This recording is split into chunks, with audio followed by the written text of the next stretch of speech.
faut que je cherche. Et ça change pas, ça dérange pas pour avancer bien. Je sais pas. La première, en fait, je l'ai pas. Ça va. Alors. C'est bon? Tout le monde est là? Alors. Zachor et Asher. Ça marche le. C'est dans Sefer Mamarim Tavresh Samachet, page. Zachor et Asher Asalech Amalek. Rappelle-toi de ce qu'Amalek a fait. Tzarik la vin ou Inyan Zefira. Le Rabbi Rachab demande la question, il faut comprendre quel est le Inyan, quel est le sens de ce souvenir. Dumima shekatu Zachor et Asher Asam mashma shetzil Zefirat Amalek Yizkor tamid ma she'asa Amalek. Puisqu'on nous dit, rappelle-toi de ce qu'a fait Amalek, ça nous fait comprendre que le souvenir d'Amalek, c'est quoi? C'est de se rappeler ce qu'il a fait. À quoi ça sert de se rappeler de ce qu'Amalek nous a fait? Quelle est l'utilité de cela?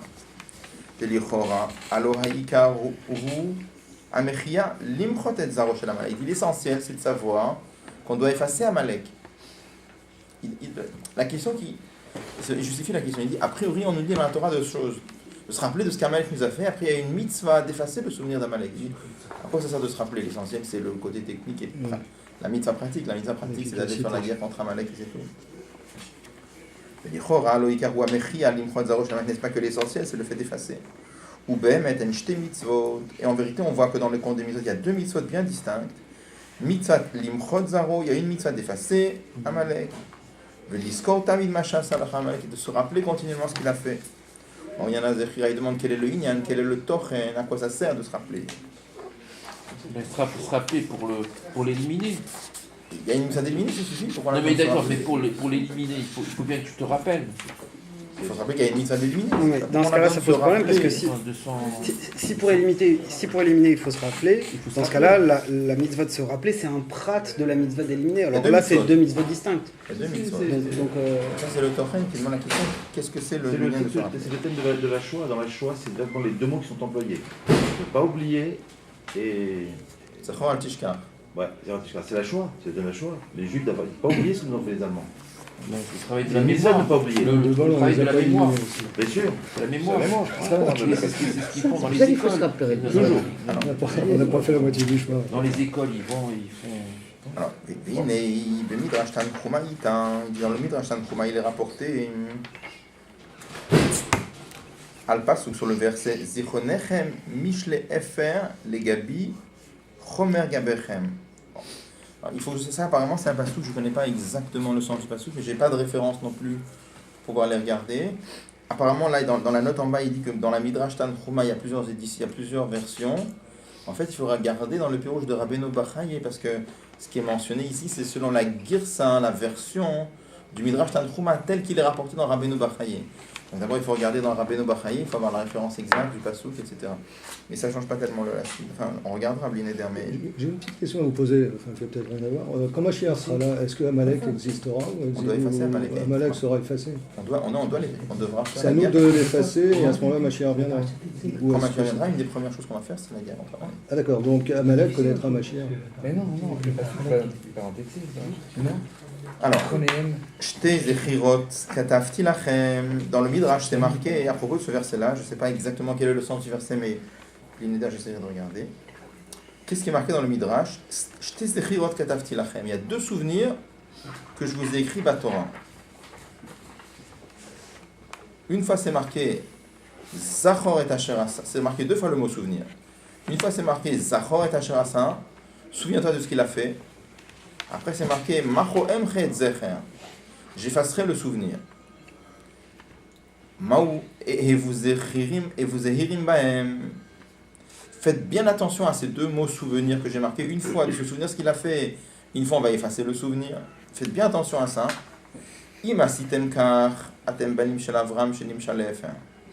Si vous faites cela, vous êtes les enfants d'Abraham qui est comparé à la poussière.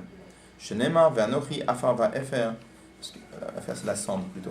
Abraham il avait dit, voilà que quand il a prié, il est venu intercéder pour Sodome Gomorrha, pour la ville de Sodome et Gomorrha, il a prié Dieu en disant, voilà que je suis comme la poussière et la cendre.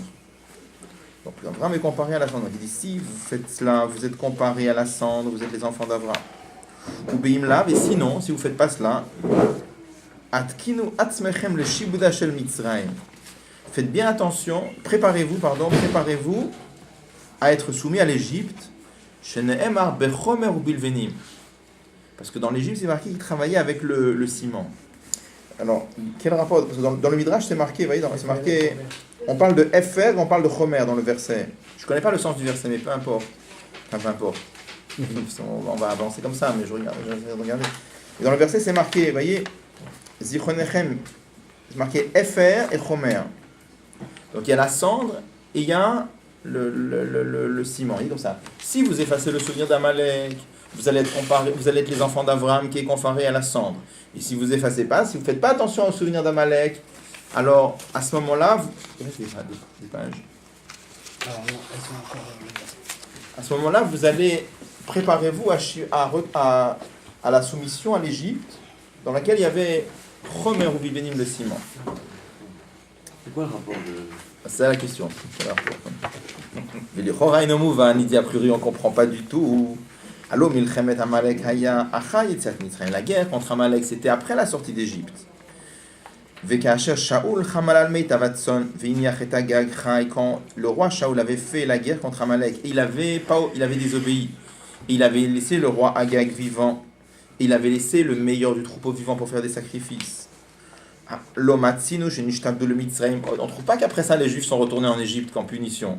Donc, qu'est-ce que ça veut dire dans le Midrash quand on nous dit si vous effacez pas le souvenir d'Amalek, préparez-vous à retourner en Égypte? Qu'est-ce que ça veut dire?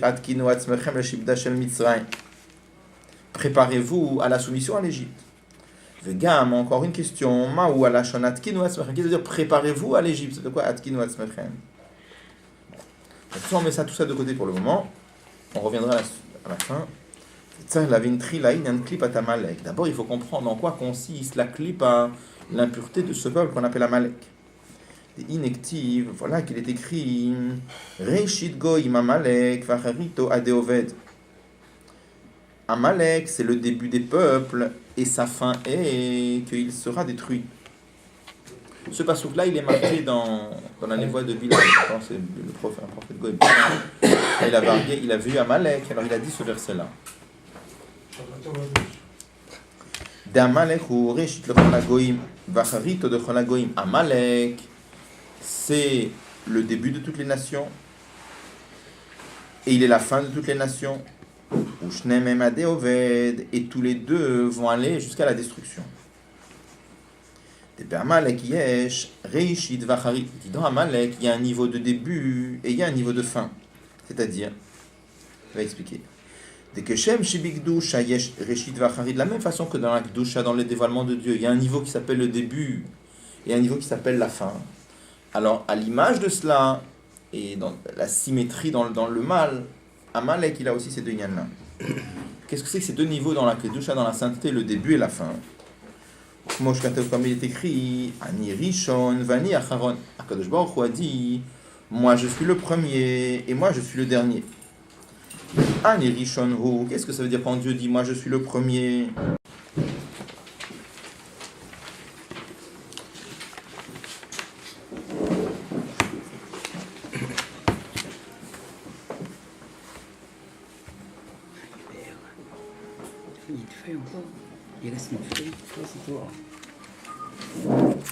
Donc il dit c'est le niveau de Or à sauver Kolalmin, Shelman Amisdeshta, chez le de la mode Vénivraim qui transcende toute la notion de monde et toute la notion de créature.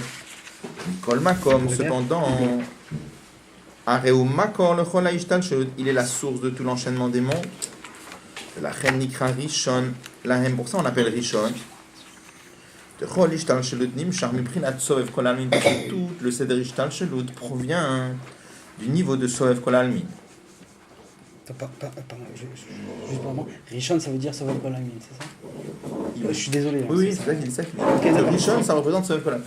Il dit comme ça, il dit que dans Amalek, il y a deux niveaux dans Amalek. Il y a Reshit et Acharit, le début et la fin. Il veut expliquer que ces deux niveaux qu'il y a dans Amalek, c'est à l'image, si on peut dire, des deux niveaux qu'il y a dans la Kedusha. Dans la Kedusha, il y a aussi Akadosh Baruch Hu, il a dit Ani Rishon Vani Acharon. Je suis au début, je suis à la fin. Alors, il explique qu'est-ce que ça veut dire, je suis le début, je suis la fin. Il dit Ani Rishon, c'est le niveau de Sovev Kol Almin. Pourquoi ça s'appelle Rishon? Il dit parce que c'est la source de Seder Ishtalshelut. Mais comment on va expliquer tout de suite la source. Après, oui, c'est difficile à comprendre la source. Ça transcende le Seder Ishtalshelut. C'est pas la source, on va expliquer tout de suite. Non, mais Seder Ishtalshelut, ça provient du niveau de Sovev Kol Almin. Ça, c'est clair dans des Maamarim, ça. Oui, mais qu'est-ce que ça veut dire ça provient? C'est le lien de Siba. Il y a Siba, il y a Ila. C'est le lien du Tzimtzum, le Silouk. Oui.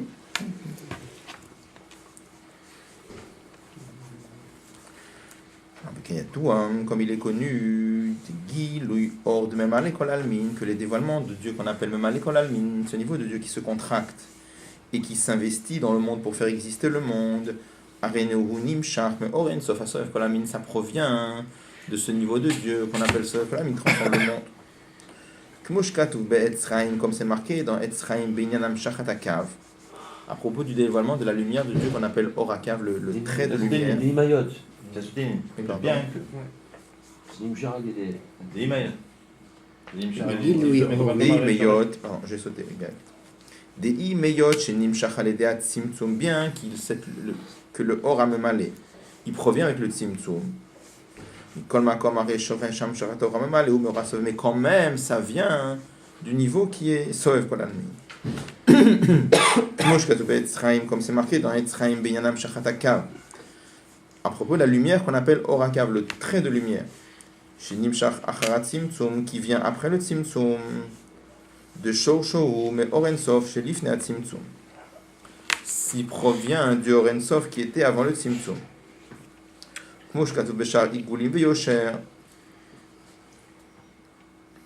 Anafnun Bet, Ve'az im shekmin Orensof, kavechad, Dieu a fait émaner depuis l'Orensof un trait de lumière.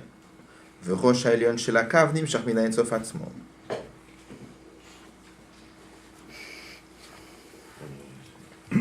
Bon, d'abord c'est Clady là, non? Oui, c'est Clady, c'est pas pratique. C'est Clady. Alors, qu'est-ce que ça veut dire? Quand il veut justifier le mot qu'il a dit avant, il a dit avant que le Or HaSovev, la lumière de Dieu qui transcende le monde, elle est la source du monde. Alors, a priori, c'est difficile à comprendre. Pourquoi c'est difficile à comprendre? Parce que si ça transcende le monde, comment c'est la source du monde? On dit qu'une chose, elle est la source de l'autre.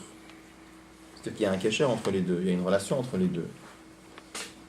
Bon, normalement, c'est ça. Donc, a priori, donc, le mot... dire que c'est la source, a priori, c'est difficile à comprendre. C'est pour ça qu'il y a cette explication-là, comme on va voir tout de suite. Alors, comment il explique? Il explique que ça vient avec le Tzimtzum, c'est-à-dire... Alors, normalement, toujours, comment on explique? On explique que la création du monde, elle s'est faite par ce niveau de Dieu qui s'abaisse à créer le monde. Et ce niveau de Dieu qui s'abaisse à créer le monde. Akadosh Baruch Hu n'a rien à voir avec le monde. Il est complètement au-delà, de tout le lien de monde. On nous dit dans la Torah que Dieu a créé le monde par la parole. La parole, qui c'est tout le lien de parole? Tout le lien de parole, c'est quand on parle à quelqu'un. Quand quelqu'un parle, il ne parle pas en l'air, il parle à quelqu'un. Donc, tout le lien de parole, c'est quoi? C'est cette madriga de l'homme dans laquelle, justement, il s'abaisse, il sort de lui-même, si on peut dire, et il s'abaisse à entrer en communication avec quelqu'un. Donc, de la même façon aussi, le lien, ce qu'on appelle chez Akadosh Baruch Hu, la notion de dibour, c'est quoi? C'est ce niveau d'Akadosh Baruch Hu dans lequel, si on peut dire, Akadosh Baruch Hu s'abaisse à parler à quelque chose pour le faire exister. Yehi Or, Yehi Rakia. Donc, a priori, c'est ce niveau d'Akadosh Baruch Hu qui s'abaisse au monde. Alors, ce niveau-là, il crée le monde comment? Yesh Me'ain. Quand Dieu dit Yehi Or, qui est de la lumière, Yehi Rakia, qu'il y a un ciel, Dieu donne un ordre, et cet ordre va créer ex nihilo. Déjà, le fait que c'est pas que le Dvar Hashem s'est transformé en ciel ou que le Dvar Hashem s'est transformé en lumière. C'est que le Dvar Hashem a créé ex nihilo de la lumière. Là-bas encore, on peut comprendre que le Dvar Hashem, ça s'appelle Makor. Pourquoi on peut comprendre que ça s'appelle Makor? Parce que même s'il crée Yesh Me'ain, mais il s'investit, il s'abaisse à créer le monde. Et après, chaque seconde, il descend dans le monde pour le faire exister.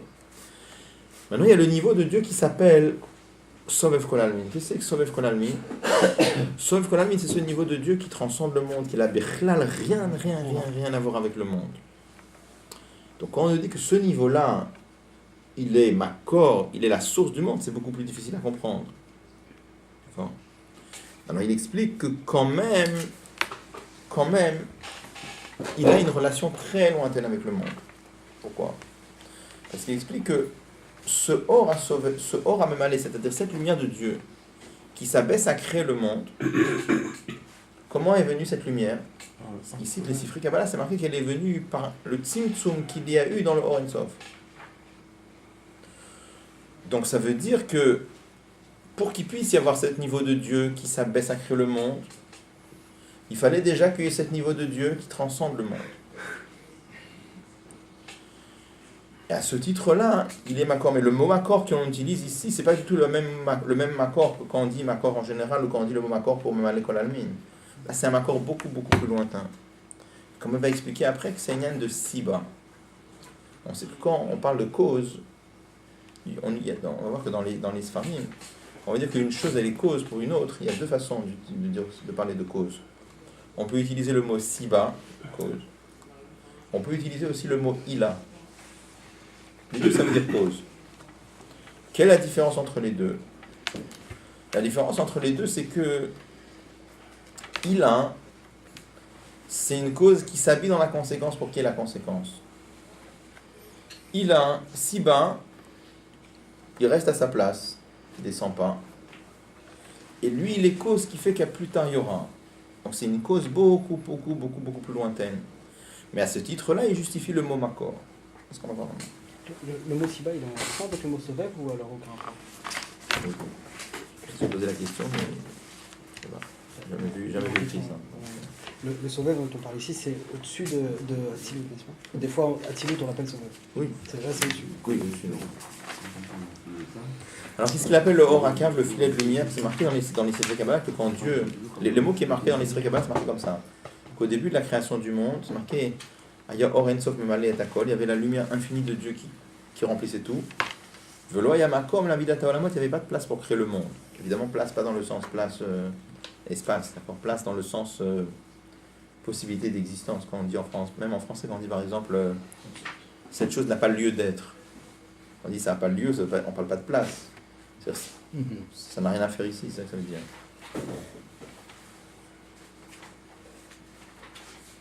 Et après, donc c'est marqué que comme il n'y avait pas de possibilité d'existence pour le monde, c'est marqué que Dieu a voilé cette lumière, Vehimshir Kavda, qu'il a fait émaner un mince filet de lumière. C'est quoi l'histoire, l'image d'un mince filet de lumière? C'est une lumière qui est passée par le Tzimtzum, une lumière qui est passée par la contraction, le fait qu'Akadosh Baruch Hu s'abaisse à créer le monde.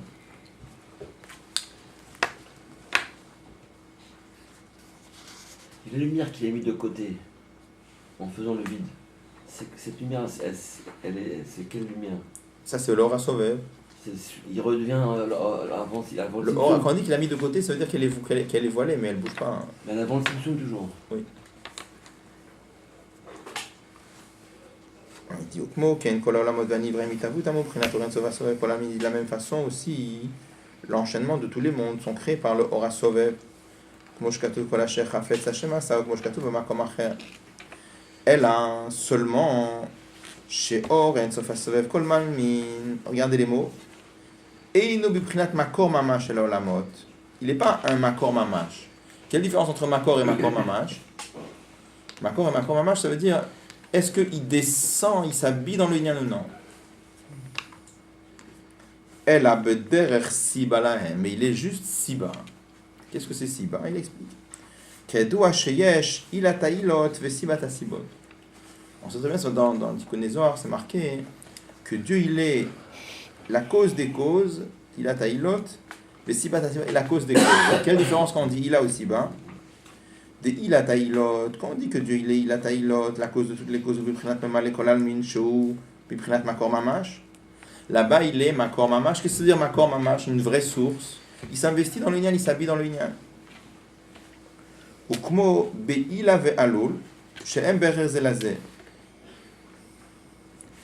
C'est comme par exemple, dans le cas de ila ve'al, ou ce qu'on appelle en chassidut ila ve'alul, dans lequel les deux choses sont be'erer, ils ont une commune mesure. Par exemple, un exemple de ila ve'alul, qu'est-ce qu'on appelle ila ve'alul en chassidut? C'est Sefer les midot. L'intellect qui donne naissance au sentiment. C'est-à-dire quoi que l'intellect donne naissance au sentiment? C'est quand par exemple quelqu'un comprend comment cette chose-là elle est extraordinaire, elle est bien, elle est pleine d'avantages, et comment elle est merveilleuse. Il comprend intellectuellement. Il y a un moment où, à force de réfléchir, ça va réveiller dans son cœur une envie d'être proche de cette chose-là. Donc ça, c'est l'intellect qui donne naissance au sentiment. Cette envie d'être proche de la chose, c'est le lien de Ahava, l'amour. Ça peut être l'amour de Dieu, ça peut être ça donne quoi? D'où ça vient? Ça vient de la réflexion. Il a réfléchi à combien cette chose-là, elle était extraordinaire, et ça lui donne envie d'être proche de cette chose. Cette envie qu'il a dans le cœur d'être proche, pourquoi il a envie? Au moment où il a envie, qu'est-ce qu'il ressent? Au moment où il ressent l'envie, c'est marqué dans Chassidut que dans son cœur, il a une meshicha, il a une envie de s'approcher de la chose, et en même temps, il sent le bien qu'il y a dans la chose. C'est-à-dire, il sent... D'où vient chez un homme l'envie? Un homme a envie d'être proche de quelque chose qui est bien pour lui. Quelque chose qui est bien, l'homme veut être proche de cette chose-là. Donc, au moment où il a cette envie, il est en train de ressentir qu'il a envie d'être proche de quelque chose de bien. D'où tu sais que c'est bien? Parce que tu as compris avant. C'est-à-dire qu'il y a un tout petit peu d'intellect qui brille dans le sentiment. Donc ça, c'est un des exemples qu'on amène en Chassidut pour montrer que Sechel et Midot, c'est Ila ve'Alul. Ça veut dire que dans la Mida, dans le sentiment qu'il y a dans le cœur, il y a un petit peu de Sechel. C'est sûr que ce n'est pas toutes les svarot avec tous les raisonnements qu'il avait réfléchi avant, on est d'accord. Mais il y a un petit peu... Dans le Sechel, il y a un moment où il était complètement dans l'abstraction, des raisonnements très très profonds. Et à un moment, il arrive à une conclusion intellectuelle. Cette chose-là, elle est super, il faut que je m'en approche. Donc il reste avec cette idée, cette maskana, ce eskem qu'il a en lui, dans lequel il sent cette chose-là, elle est extraordinaire, il faut que je m'en approche, ça brille dans son cœur. Donc c'est du sechel très restreint, mais c'est quand même du sechel. Donc il y a une petite, ce qu'on appelle en chassidut, harat ha-sechel, il y a un petit rayonnement de sechel dans l'intellect. Ça, c'est un exemple pour montrer comment le sechel et midot, qui sont ila ve'alul, l'un c'est la cause et l'autre c'est l'effet. Mais la cause brille dans l'effet. Il y a un petit peu de la cause qui brille dans l'effet. Ça, c'est ce qu'on appelle ila.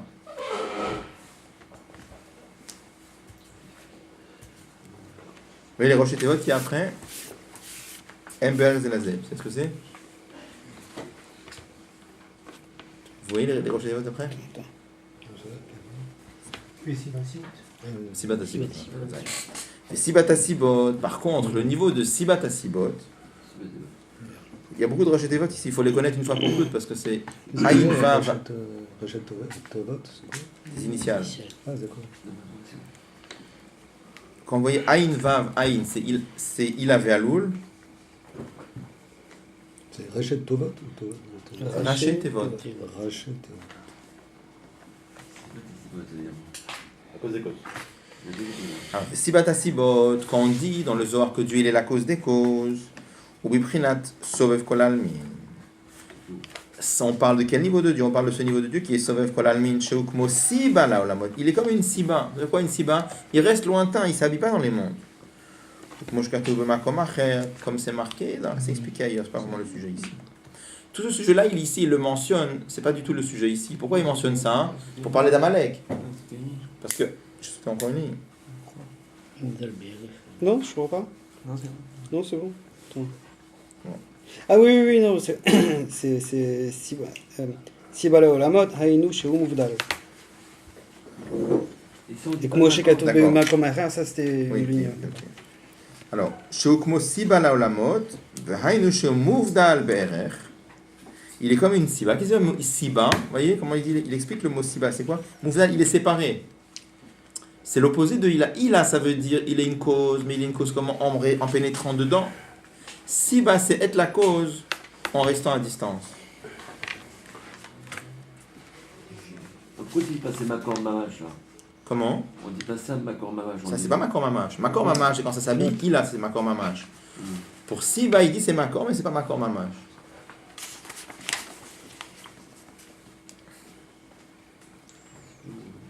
BRR. Il est Mouvdal BRR. Muvdal BR. Pas BRR. Il est mouvdal dans le RR, dans la comparaison, dans l'arachim. Par rapport à l'autre. Oui. Ah, d'accord. Pas Mouva par rapport au Mesovev, quoi. Non. Le Sovev, c'est une autre sorte de RR. Quand on dit une chose, elle est chez le BRR. Ah oui, Mouvdal C'est par rapport Mourar au BRR, c'est comme tu dis chez le BRR. Ah oui, chez le BRR, c'est ça. C'est mieux, faut le dire.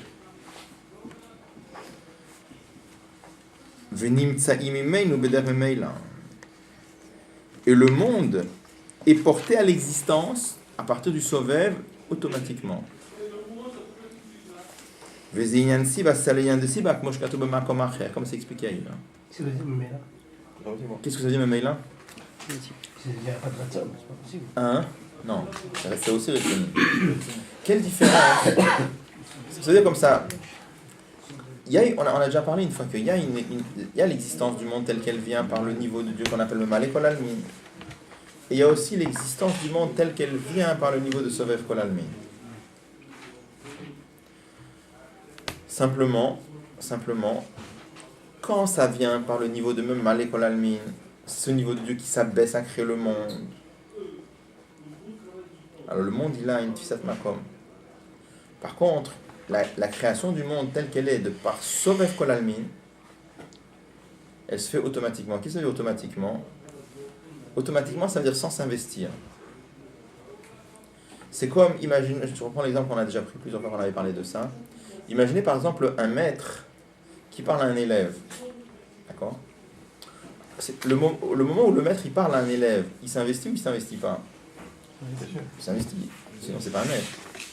Ça veut dire quoi il s'investit? Ça veut dire que quand il parle à son élève, il le regarde dans les yeux, il voit est-ce qu'il suit, est-ce qu'il suit pas. Quand il voit que son regard ça décroche, il répète.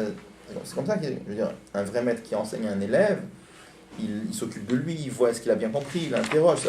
C'est pas il parle en l'air et l'autre il comprend pas, c'est pas son problème. C'est pas un vrai maître. Ça. Un vrai maître c'est quelqu'un, il s'occupe de l'élève. En Chassidut, ça s'appelle Bederech Itaskut. Qu'est-ce que ça veut dire Bederech Itaskut? Bederech Itaskut, ça veut dire qu'il s'investit à fond dans le Inyan. Il prend de la place. Et là, l'élève, il a de la place. Pourquoi il a de la place? Parce qu'il le suit sans arrêt. Il le regarde, il voit est-ce qu'il suit, est-ce qu'il suit pas. C'est pas il parle en l'air, tu comprends pas, ça c'est pas un maître. Ça, c'est... Après, il y a une autre chose. Imaginez au même moment où il parle, il a une feuille de papier dans la main ou un trousseau de clés, puis il est en train de... avec ses doigts, de jouer avec la feuille de papier.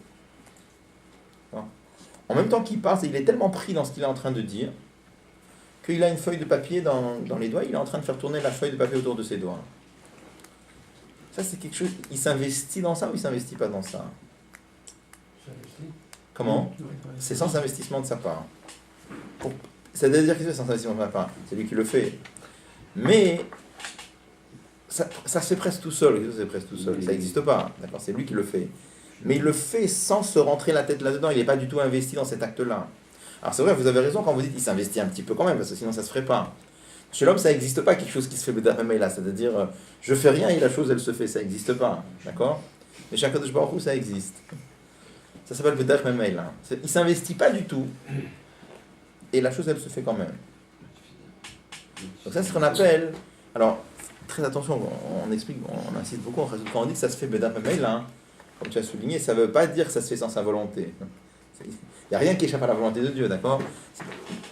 Mais simplement, Akadosh Baruch Hu a voulu qu'il y ait un niveau de création qui vient par le fait qu'Akadosh Baruch Hu s'investisse dans la création. Ça, c'est même Malek Kol Almin. Il a Taïlot. Et il y a un niveau de création qui vient sans que Dieu s'investisse, si on peut dire. Sovev Kol Almin, Siba. Il est une Siba. Donc, le mot qu'il dit, c'est que... là, on ne dit pas que Dieu crée le monde. Là, on dit que le monde se trouve créé.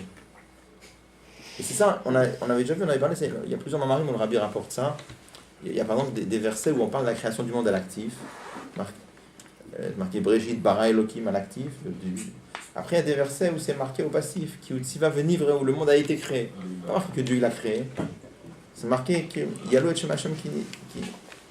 Et la différence, c'est que. On fait la différence encore, c'est que quand on parle de la création active, c'est marqué le nom de Elohim. Et quand on parle de la création au passif, c'est marqué le nom de Havaïe. Pourquoi? Parce que Elohim, ça représente même à l'école Almi. Ça, c'est l'actif, il s'investit dans la création. Et ce niveau dans lequel Dieu ne s'investit pas dans la création, ça se fait comme Kilou tout seul. Tout seul, pas que ça lui échappe, attention. Hein. Tout seul, c'est-à-dire sans investissement de sa part. S'investir, ça veut dire se contracter. Quand quelqu'un, le mot s'investir, ça veut dire s'habiller dans.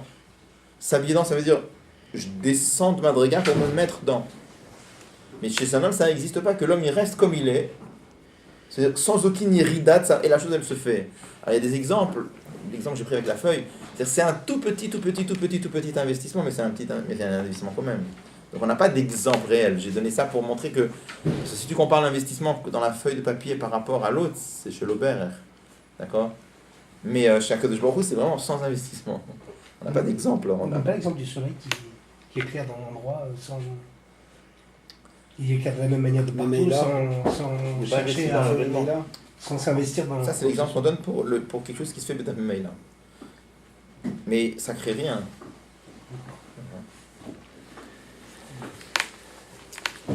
Mais ça reste une page toute quand même.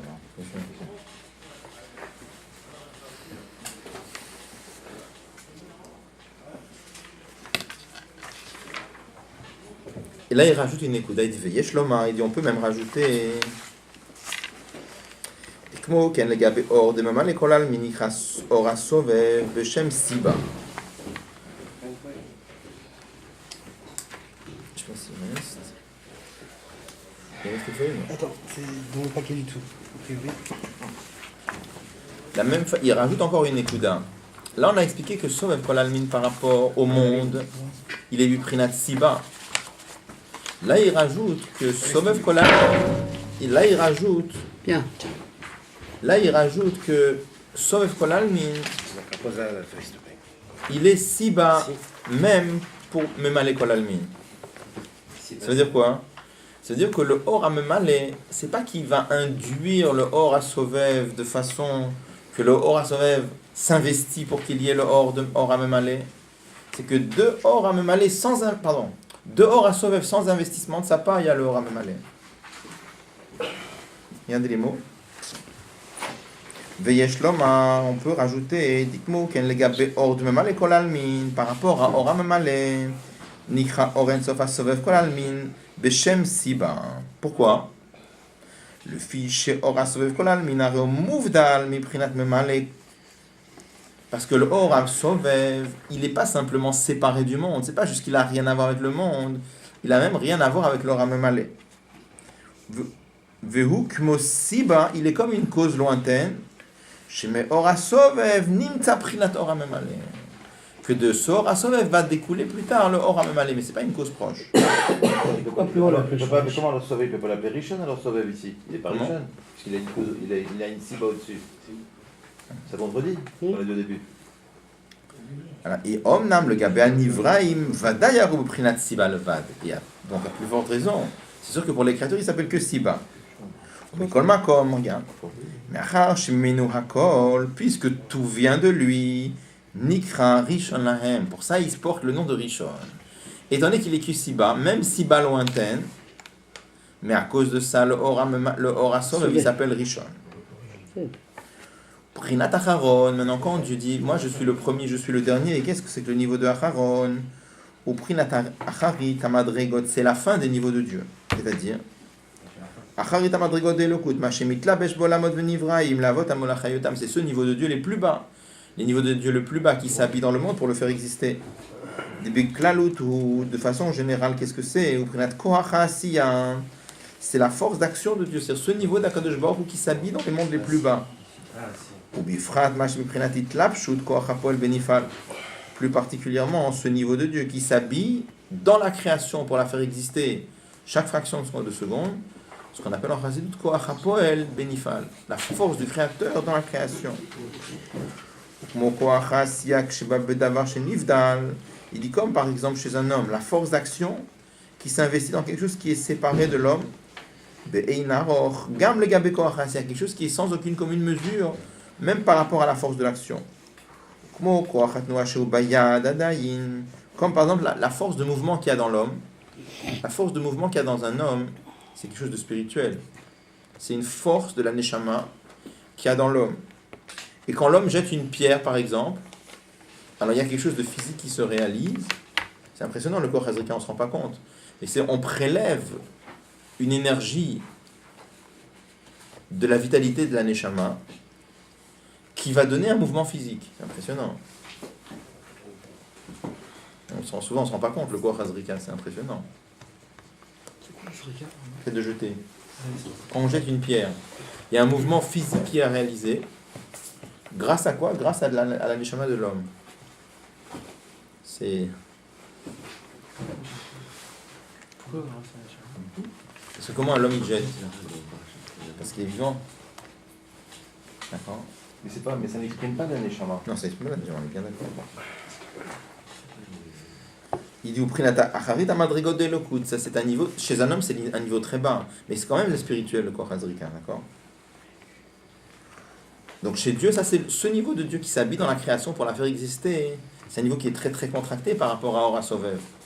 Donc c'est ce niveau qu'on appelle un Erishon Vani Acharon. Uprinata Acharit Amadrigot, Ubifrat Mateshemit Labesh Beabruim Atartonim Ashkelim.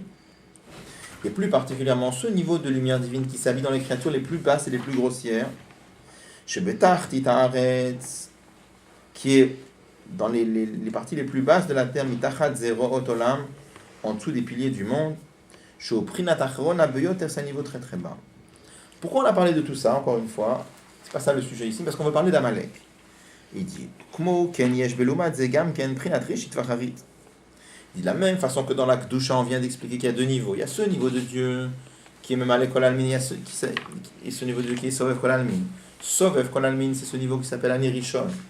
Et ce niveau qu'on appelle même Malek Kol Almin, ce niveau de Dieu qui s'abaisse dans la création, c'est ça qu'on appelle Acharon. De la même façon, chez Amalek, c'est marqué Reshit Goyim Amalek Vachito. Dans Amalek, il y a aussi deux niveaux.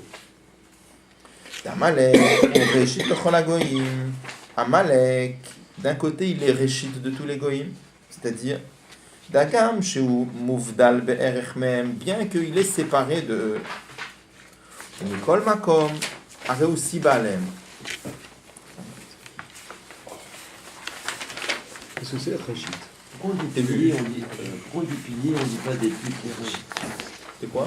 Les puits profonds, souvent on dit les puits profonds. À propos de quoi? Quand on dit quelque chose de bas, c'est bas. Passez. Oui. Souvent c'est marqué. Quand on dit quelque chose de bas, c'est bas, on dit. Mais c'est pas des piliers là, c'est des bras forts du monde. C'est pas des piliers, c'est des bras forts. Ça ne pas. On serait piliers, c'est des bras forts.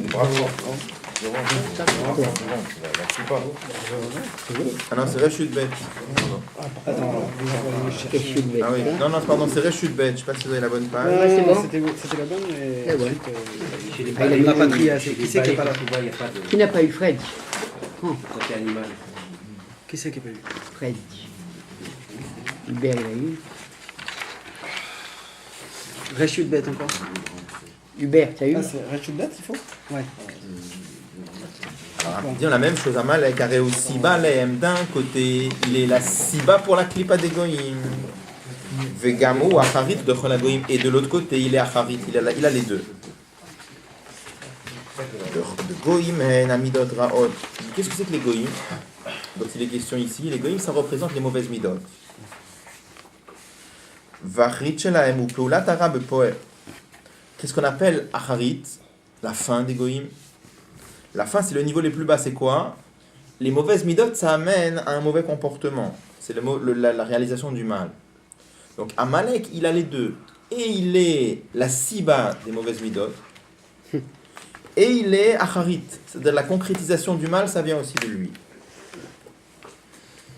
Chez Hazara, au moment de la concrétisation, le mal devient encore plus fort. Comme on va expliquer dans la suite du Mama. Le kol zeo klipat Amalek, tout ça, c'est contenu dans la klipa d'Amalek.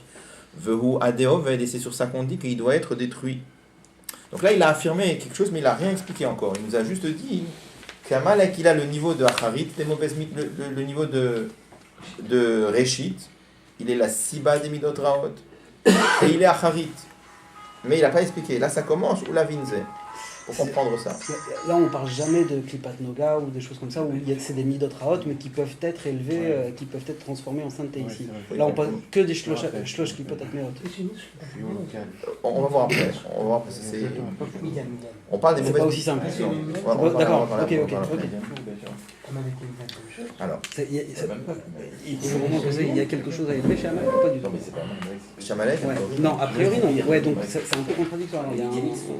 Enfin, pour ça, on dit Adéoved, ils ont été détruits. Ça n'a rien à voir avec les Amalécites. Oui, non, mais d'accord, mais. Les Amalécites et les Midianites. Les Midianites sont les descendants de. Alors, ou la vinze, pour comprendre cela, la vin refresh, ben Amalek, la goïm. Il faut comprendre la différence qu'il y a entre Amalek et les autres peuples.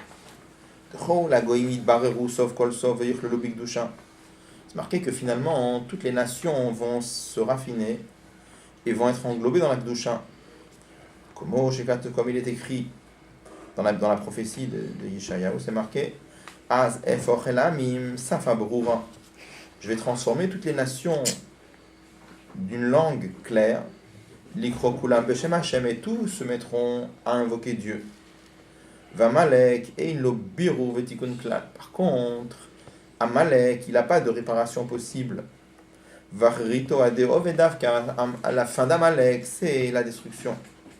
Donc il faut comprendre qu'est-ce que c'est que ce Inyan-là. Mais le sujet est d'Eneyadou adechol hagoyim, afilu hashiv haumot, même les 7 nations.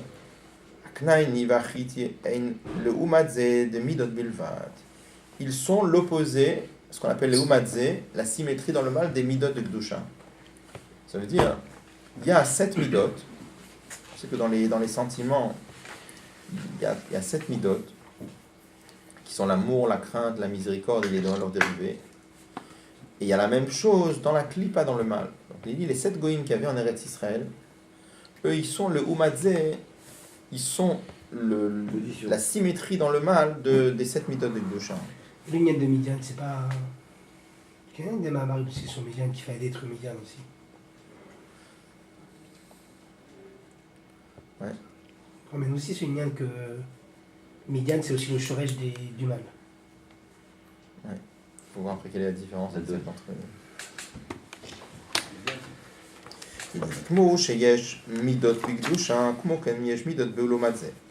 La même façon qu'il existe le lien de midot, des sentiments ou des traits de caractère dans la Kedusha, de la même façon il y a des midot de l'autre côté.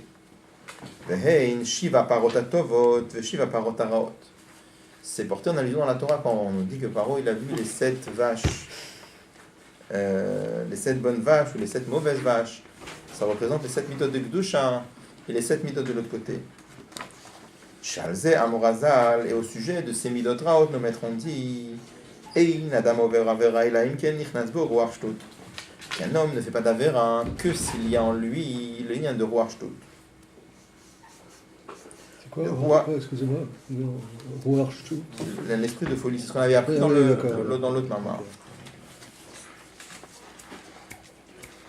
Des ruach shtut heina midot raot shemechassim al haemet. Le ruach shtut, c'est quoi? C'est les mauvaises midot qui couvrent la vérité. Shinit melo sheodeinu beyaduto, ils lui font croire, même en faisant une avera, il reste proche de Dieu. Et les midot lui font croire qu'il n'est pas séparé de Dieu. Aval i maya yodea shenase aledeze nifrad kmoshewa emet. Mais si un juif savait la vérité, à savoir que quand il fait une avera, il est séparé de Dieu. Lo haya ose zot beshumofan, il n'aurait jamais fait cette chose-là. Comme c'est marqué dans Tania, comme on l'avait cité longuement dans le moment qu'on avait appris avant. Et là, mais le ruach shtut, l'esprit de folie qu'il y a dans l'âme animale, cache la vérité. Et il s'imagine qu'il ne devient pas séparé de Dieu avec cela.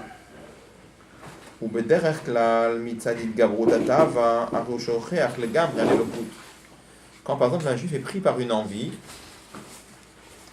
alors l'envie qu'il y a dans la animale lui fait oublier Akadosh Baruch Hu. Et comme on peut voir, on voit que quand une personne est prise par une envie très forte, alors c'est pas juste qu'il oublie Dieu à ce moment-là. Il peut oublier même des choses beaucoup plus simples que ça, enfin plus simples, des choses beaucoup plus proches de lui. Par exemple, une chose qu'il a compris, il a compris que ça fait du mal. Mais au moment de l'envie, même s'il a compris, il met ça de côté. Sharia Sekamash tout, un homme est capable de faire de grandes bêtises. jusqu'à remplir son envie. Vevno me benafsho, il s'imagine en lui-même. Personne ne le voit et personne ne sait ce qu'il fait. En vérité, il n'y a rien qui est caché. Et c'est possible que quelqu'un le voit. Si il savait que quelqu'un le voit quand il fait cette chose-là, il ne le ferait pas. Parce qu'il aurait honte. Pour maman, comme cette parole Rabban Gamliel, il avait dit à ses élèves, Alvaï, Alvaï, que vous ayez la crainte du ciel sur vous comme la crainte d'un homme. C'est-à-dire, ça veut dire quoi? J'ai l'impression qu'un homme, même quand il a très envie de faire quelque chose, mais il sait que si quelqu'un le regarde, quelque chose ne va bien, si c'est que quelqu'un le regarde, il ne va jamais le faire. Pourquoi? Parce qu'il a honte. D'accord? Alors simplement, il oublie que Dieu le regarde. D'accord? Donc c'est pour ça qu'il a dit à ses élèves, Alvaï, que vous ayez la crainte de Dieu, au moins comme vous avez la crainte d'un homme. C'est la crainte d'un homme. Un homme a peur que quelqu'un le voie, il ne va jamais faire cette bêtise-là. Si on était conscient qu'Akadosh Baruch Hu nous voyait, alors on ne ferait rien de mal. Et quand quelqu'un a très envie, la tava, ça fait qu'il oublie son sechel, il oublie ses raisonnements. Il pense que personne ne le voit, il est prêt à faire des bêtises. S'il est prêt de perdre son sechel à cause de la tava, à cause de l'envie, à plus forte raison qu'il est prêt de perdre l'étincelle divine qu'il y a en lui. Et il est en train d'oublier Dieu complètement, parce qu'il n'a pas du tout de hergesh Eloki, c'est-à-dire au moment où il a très envie, il n'est pas en train de ressentir Dieu. S'il était en train de ressentir Dieu à ce moment-là, il ne ferait rien de mal.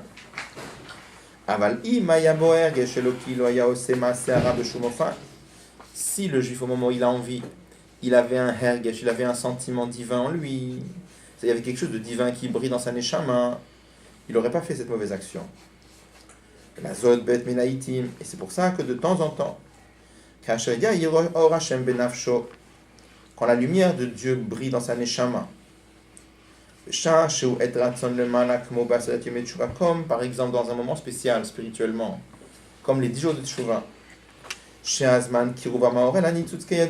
ça c'est un moment, c'est marqué en Chassidut que les 10 jours entre Rosh Hashanah et Yom Kippour, un juif est proche de Dieu. Pourquoi? On donne l'exemple, on dit que c'est marqué que c'est Kiruv Amaor El Anitzut. C'est comme le luminaire qui se rapproche de la petite étincelle. C'est marqué un exemple. Quand par exemple il y a un grand feu, des fois il y a des petites étincelles qui sautent du feu. Quand il y a une petite étincelle qui saute comme ça, si on lui approche une grande flamme, alors la nature de la petite étincelle, c'est qu'elle va être happée par la grande flamme, elle va venir se fondre dans la grande flamme. De la même façon aussi, donc la petite étincelle, c'est la neshama d'un juif, la grande flamme, c'est Dieu. Et pendant la série du Teshuvah, la grande flamme, elle se rapproche de la petite étincelle qui fait que chaque juif, naturellement, il a envie comme ça de se rapprocher de Dieu. Kayadua, comme c'est connu au Margish Benach, mais le coup de chaque juif, pendant cette Teshuvah, il peut sentir qu'il est loin de Dieu. Un autre exemple encore, là on a parlé de la Seret Teshuvah, mais il dit c'est très possible que des fois un juif il prie comme il faut, et au moment où il est en train de prier, il ressent la grandeur de la Kadosh Baruch Hu. Chez Az, Gamken et Ratson. À ce moment-là, quand un juif est en train de prier, c'est marqué que la prière c'est aussi un et Ratson. Ou Mezakimot Omilma, la Sheagish de la Tachem, et des fois c'est marqué que dans la prière, on peut donner à un juif le mérite de sentir la grandeur de Dieu, Veniflaotav et les merveilles de la création. Et il est impressionné par la grandeur de Dieu.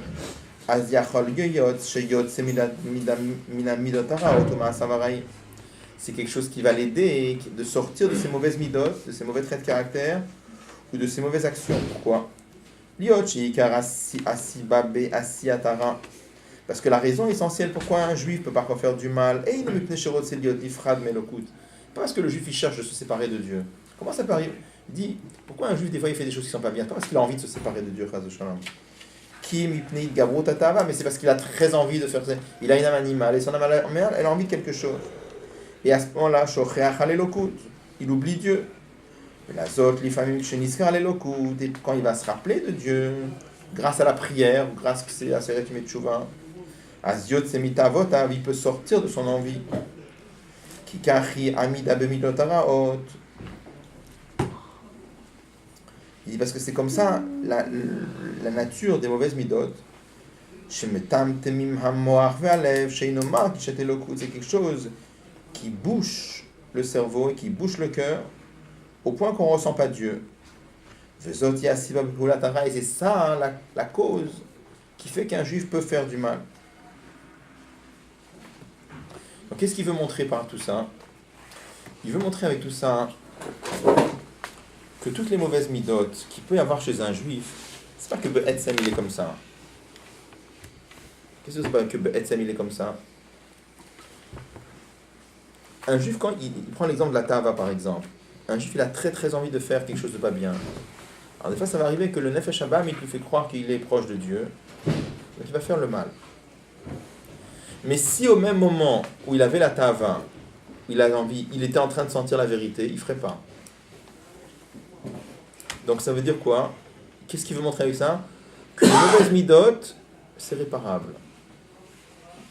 Pourquoi c'est réparable? Il a une mauvaise mida, il a une sorte de tava. Mais un juif, il a les mauvaises midot, c'est pas que Be'etzem il est comme ça. Il a cette mauvaise mida parce qu'il ne sent pas le Emet. Mais ça veut dire, s'il sentait le Emet, il laisserait tomber.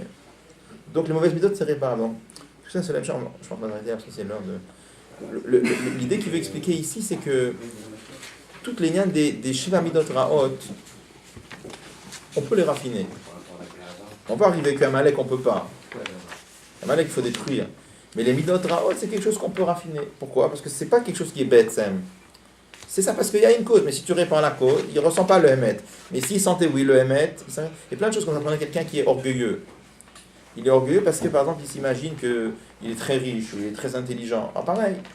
Tu vas discuter avec lui, tu vas expliquer, mais ta richesse, tout tu l'as, c'est Dieu qui t'a donné. Et ton intelligence, tu t'imagines quoi? C'est toi qui l'as eu, c'est Dieu qui t'a créé comme ça.